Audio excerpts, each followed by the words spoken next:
are going to hear a conversation between Angela and Mr. Ray. Angela is applying to join the library. Listen to the conversation and complete the form below. First, you have some time to look at questions 1 to 5.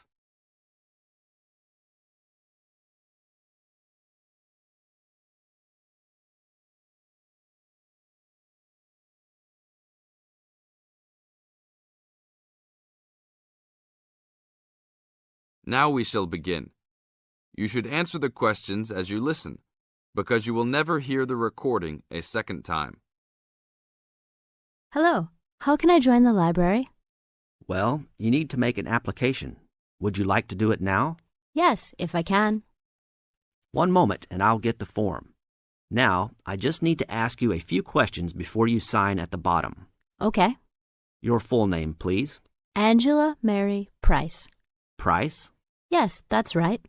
Okay. And your address? Apartment 3, 86 Bridge Street, Pimlico. Bridge Street. That's just near here, isn't it? Yes, not very far. Good. So the postcode must be 2065, right? Yes, that's right. Now, your telephone number. I need both home and work if you have them. My home number is 8763-5142, and work is 8456-1307. Do you need anything else, like ID or something? Yes, your driver's license will do, if you have one. Right. It's easy to remember. I know it by heart. 4040AC. I'm afraid I'll also need to see it. Okay, here it is. Thanks. And your date of birth, please? 24 March 1981. Okay, thanks. That's the most important part completed. But if you don't mind, I'd also like to ask you a few questions for a survey we're conducting. Yes, that's okay. Now you have some time to read questions 6 to 10.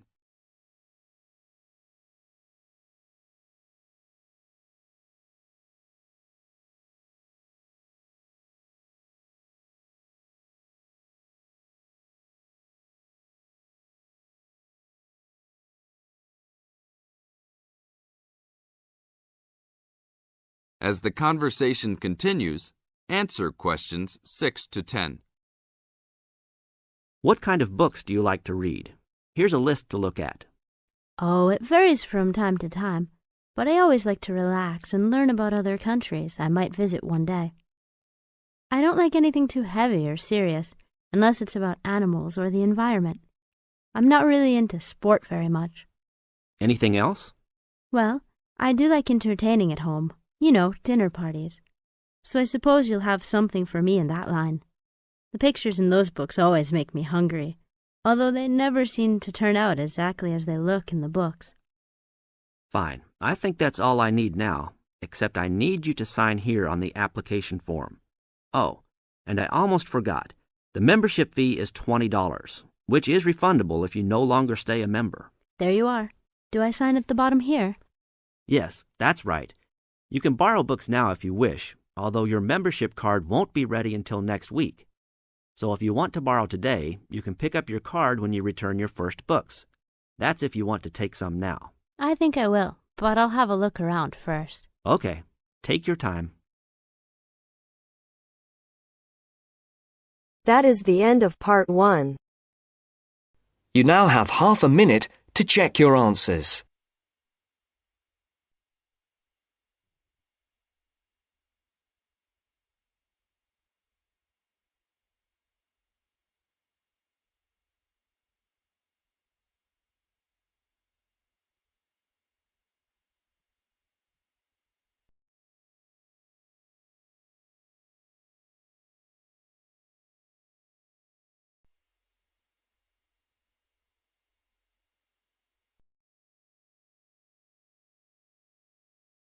Now turns to part 2.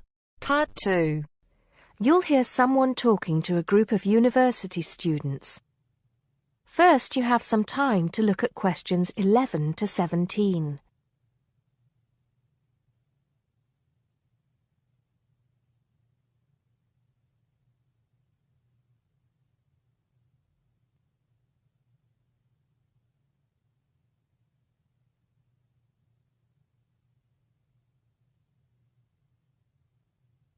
Now listen carefully and answer questions 11 to 17. Good morning, everybody, and welcome to Upton University. I hope you are settling in and beginning to find your way around. I know how confusing it can be when you start life at university, and that's why we have Freshers Week to help you find your feet.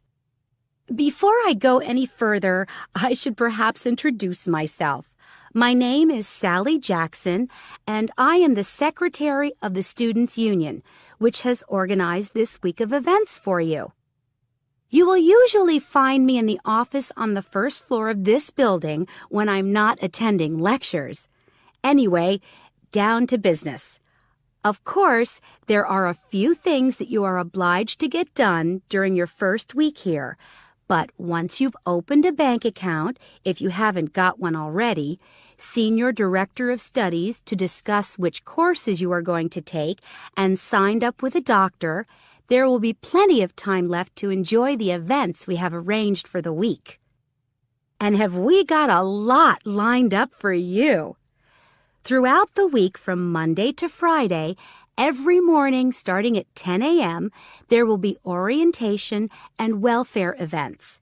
These will include tours of the campus, which, as you have probably noticed, is the size of a small town with 9,000 residential students, as well as sessions on developing study skills. We also have tours of Upton itself arranged for you, with a bus leaving from outside this building every afternoon at 5 o'clock. There are a number of interesting things to do and see in and around Upton, so you can expect visits to the castle and museum as well as the popular Ghost Walk. You'll need to sign up for this one, as numbers are limited. Just put your name on the list on the notice board in the entrance lobby.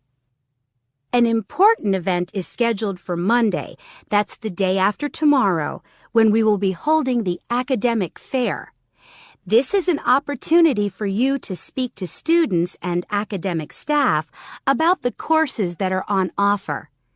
The academic fair starts at 1 o'clock, by the way. There are a couple of other fairs that I think will interest you. First of all, we have the Societies Fair on Tuesday the 16th, which I think is an absolute must. You might not believe it, but the university has over 150 societies and sports clubs you can sign up for, so you are sure to find something of interest to you. That also starts at 1 o'clock, and it will be here in the Union Building. Also in this building is the Trade Fair on Wednesday from 2 until 5 in the afternoon. This one might sound a bit strange because you will find a load of banks and other businesses here trying to get your custom. You will find plenty of bargains and, best of all, a lot of the businesses give away stuff for free. Before you hear the rest of the talk, you have some time to look at questions 18 to 20.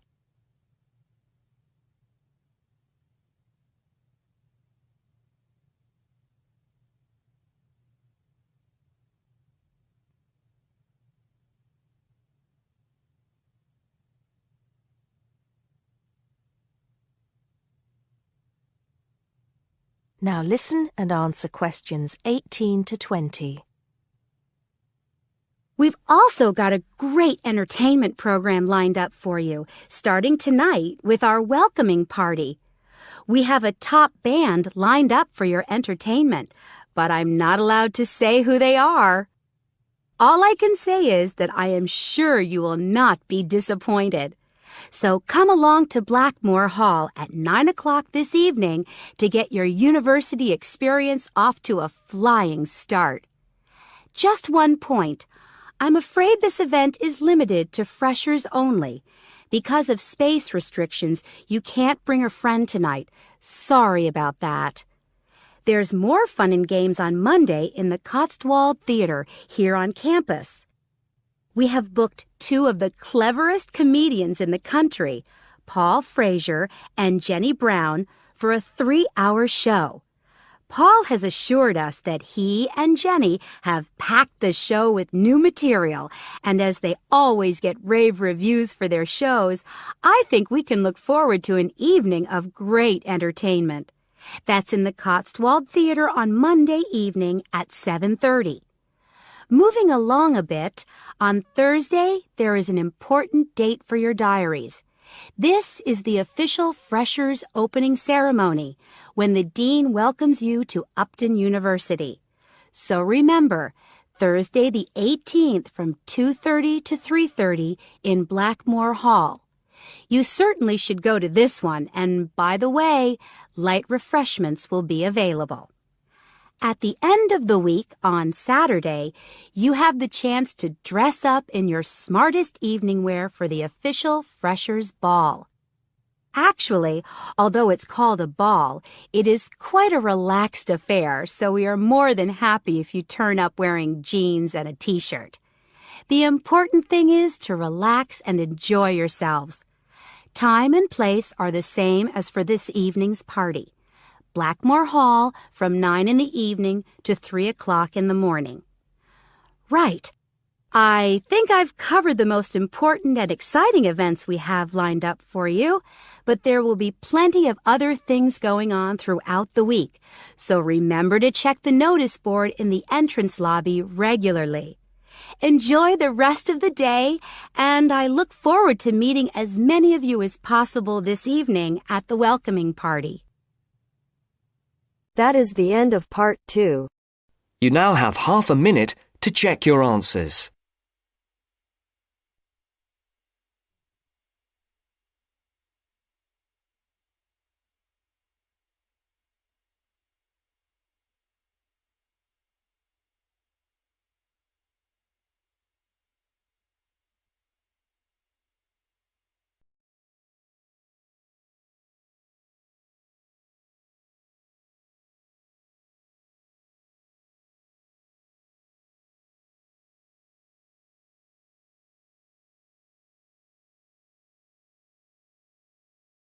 Now turns to part 3.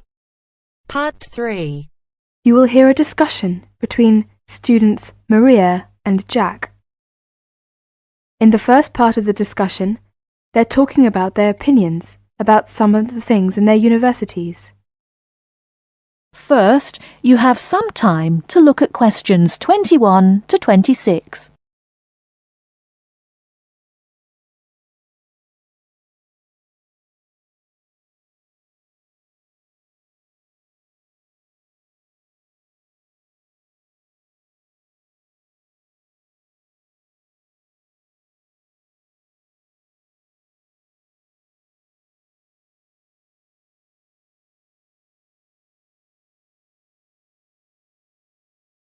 Now listen carefully and answer questions 21 to 26.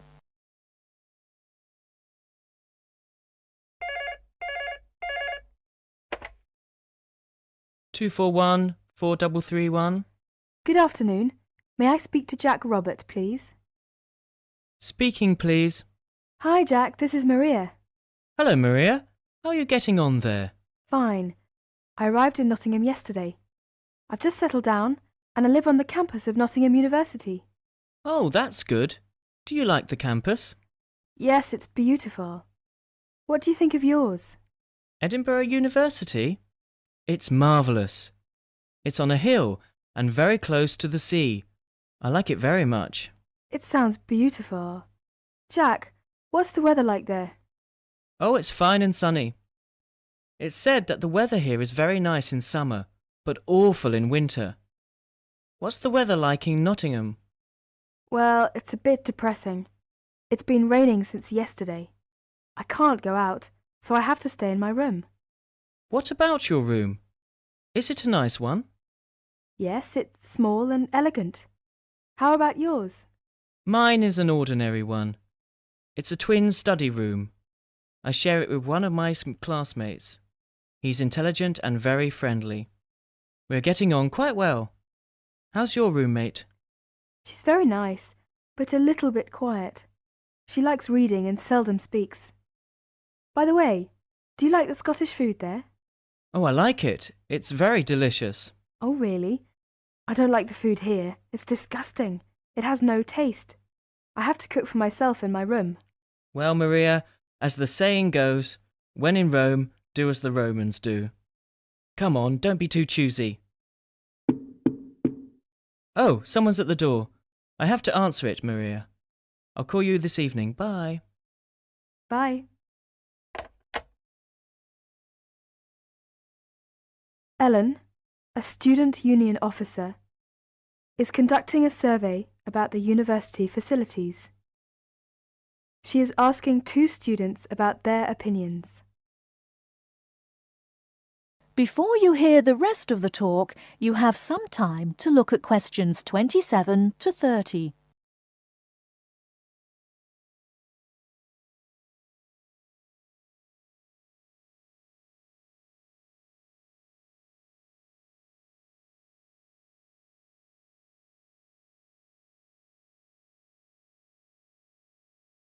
Now listen and answer questions 27 to 30. I'm Alan, and I work for the Student Union. Now, I'd like to hear your opinions about a few things in the university.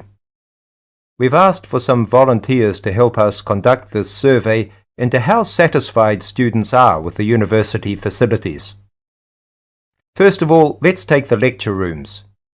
We could score them, for instance, 1 is excellent, 2 satisfactory, 3 rather poor, and 4 really bad.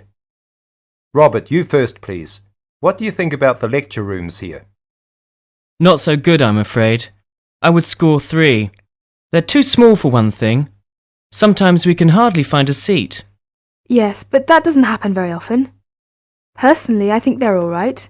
They're comfortable, and the acoustics are quite reasonable. It doesn't matter where you sit, you can always hear the lecture. I would give 2 for them. How do you feel about the car parking facilities? Are they adequate? You must be joking. I can never find a car parking space when I need one, and when I finally do, it's a very long walk to the university's teaching building. I'd give it a 4. I'm afraid I also agree.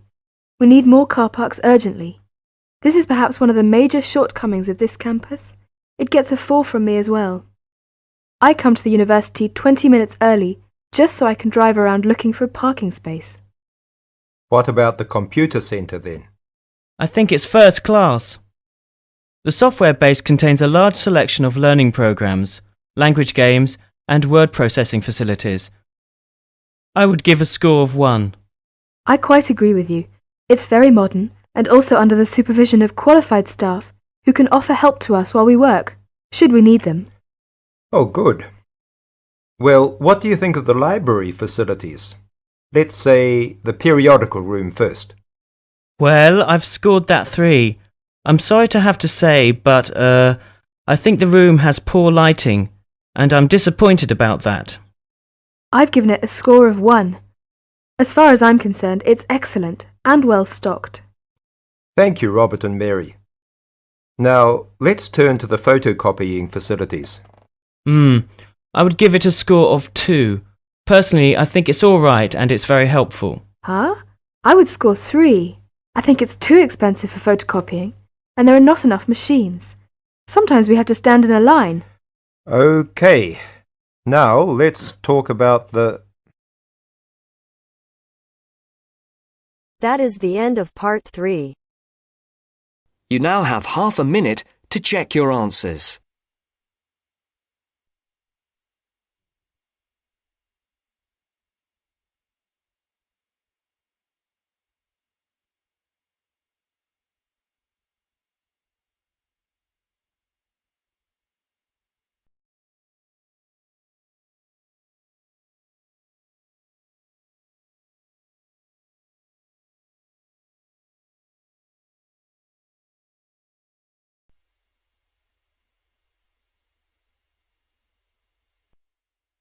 Now turns to part 4. Part 4. You are going to hear a lecture about the geographic information about Australia. You now have some time to read questions 31 to 40.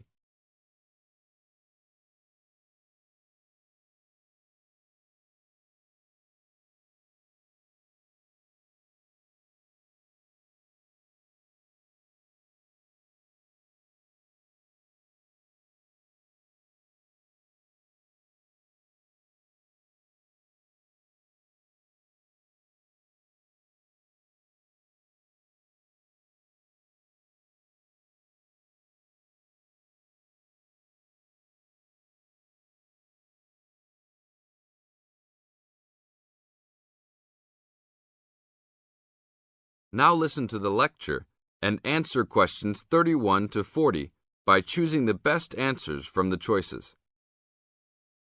Good morning, everybody. We'll continue to look at Australia, and today look at one of its greatest natural challenges, water for the agricultural sector. As the only nation to occupy an entire continent, Australia has a unique environment, with much of it very flat and dry. One notable feature of the Australian continent is that it is the lowest of the continents. The average elevation is less than 300 metres, compared with the world's mean of 700 metres, and its highest mountain is only 2,228 metres, so it is overall a very flat country. It is also dry. In fact, Australia is the driest, after Antarctica, of the continents. Yet Australia has extremes of climate and topography. There are rainforests and vast plains in the north, snowfields in the southeast, deserts in the centre, and fertile croplands in the east, south, and southwest. And Australia contains some of the wettest areas on Earth. In western Tasmania and on the northern Queensland coast, but half of the continent has an annual rainfall of less than 300 millimetres each year, and only 20% has more than 600 millimetres each year. A major problem is that the limited water resources do not match up with where water is consumed. The major water resources are in northern Australia and Tasmania, whereas most of the agriculture and people are in southeastern mainland Australia.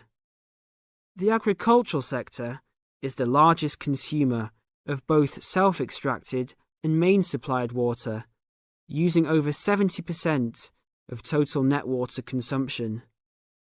Electricity and gas supply, and water, sewerage and drainage services use notable amounts of self-extracted water. However, net consumption in the household sector is the lowest, just 8% of total net water used. Australia's water use increased by 25% over the decade between the mid-1980s and mid-1990s. Much of this increase was due to irrigated agriculture, which, as noted earlier, accounts for over 70% of national water demand. Since the mid-1990s, the growth and profitability of irrigated agriculture has outstripped the dryland agriculture sector. Irrigated commodities contributed almost a third of total farm exports in the mid-1990s. The results of a special government report in 2000 showed that if today's water use arrangements continue, the water needs of the rural industries will outstrip water availability by about 2020. Irrigated agriculture, Australia's major water-using sector, would be seriously affected by the shortfall. And although groundwater underlies large areas of Australia, it accounts for only 4% of water use.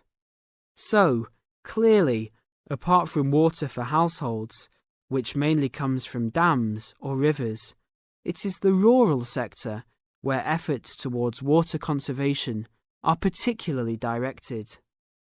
In this sector, the largest consumers of water are the meat and wool industries. One of the major problems in considering sustainable agriculture is the large amounts of irrigated water used to produce these products. Some of the crops, such as wheat, maize, and soybeans, also use a lot of water. Furthermore, many crops are grown in dry areas, where up to half the available water evaporates from the soil surface or seeps down too low into the ground for the plant roots to reach it. Well, that's all we have time for this morning. You will be able to do further study on this topic in the library, and I have a handout here with references for those who want to come out to the front to collect it. Next week, we'll look at outback farming and... That is the end of part 4. You now have half a minute to check your answers.